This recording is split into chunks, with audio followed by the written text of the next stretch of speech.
Today we're touring the largest area of protected Victorian homes in all of North America. And it happens to be our neighborhood, Cabbagetown. Let's go!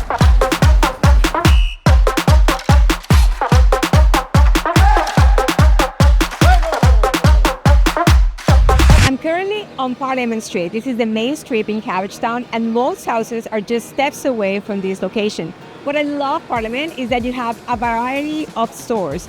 Groceries, local shops, boutiques, restaurants, coffee shops, which reminds me, I need to take my coffee. But stay tuned because we're gonna tour a home in Cabbagetown so you know what to expect and envision yourself living in this beautiful neighborhood.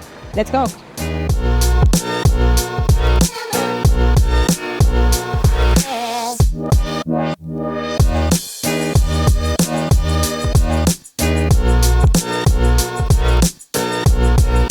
Finally. I love walking on Parliament Street. It has so much to offer. And you know, sometimes people ask us about what it is to live in Cabbagetown or what about safety. For us, it's pretty safe. We have 2 kids and they can come to Parliament Street, do their shopping, go back walking home. And hey, yes, this is a downtown location, so it is expected that you find different characters, different types of people. But we also believe this is part of the nice experience of Toronto being a city that's so diverse and that wants to include everybody in the crowd. Additionally, Cabbagetown is conveniently located. Very easy access to downtown core, very bikeable. You have access to transportation on Parliament Street, Carlton Street, Gerrard Street. So now let's take a look at the house that I promised and told you about. So as part of the tour, we want to show you what a typical house in Cabbagetown looks like. Here we are at 29 Spruce Street, listed by Michael O'Brien of Bosley Real Estate. This is a beautiful semi-detached home that combines the elements of the Gothic revival, like the high-pitched roofs, and the asymmetrical style of the Queen Anne Victorian architectural style. Let's go inside and take a look. Most buyers looking for a home in Cabbagetown are looking for the charm and for the elements of the Victorian homes. In this particular home, we have the beautiful ornate moldings, the high baseboards, the wood-burning fireplace, the original staircase that leads to the second floor. And did you know that most Victorian homes have larger ceilings or higher ceilings than the typical home in Toronto? Here we have about 11 feet in height. But over time, many owners have chosen also to add some modern features to their properties in Cabbagetown. So let's take a look at the back of the house. Back in the day, people didn't need that much space, although they had larger families. So in Cabbagetown, many owners have chosen to add some modern elements while maintaining the charm elements of the Victorian homes as well. Or they have added a different style like farmhouse sinks and faucets, the heater, that's a gas heater. And look at this space. They have a beautiful family room adjacent to the kitchen that overlooks the very well kept garden. Owners love to maintain their gardens in good shape.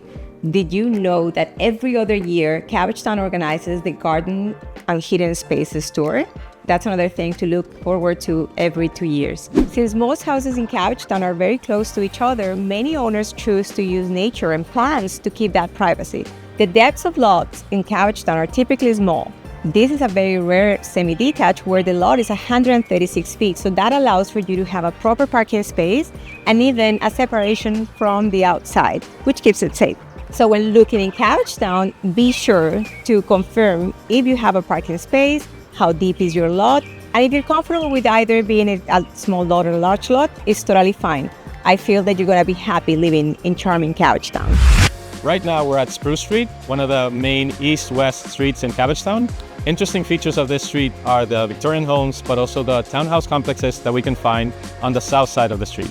One of these townhouse complexes is tucked away right behind 35 Spruce, which used to be Charles Mackay's home. He was appointed by the Queen in 1858 to set up and run the customs office of the Port of Toronto. At 41 Spruce Street, we find yet another townhouse complex, and the significance of this location is that it used to house the Trinity College Medical School until the late 1800s, then transitioned into a mattress factory, and now houses 11 townhouse units, which adds to the rich housing diversity in Cabbagetown. Halfway through Spruce Street, we find Spruce Court Public School, which opened in 1957 and offers education from kindergarten all the way to grade 8. It does have an early on center for younger families and presents an ample outdoor space, which runs all the way north to Carlton and all the way east to Sumac Street.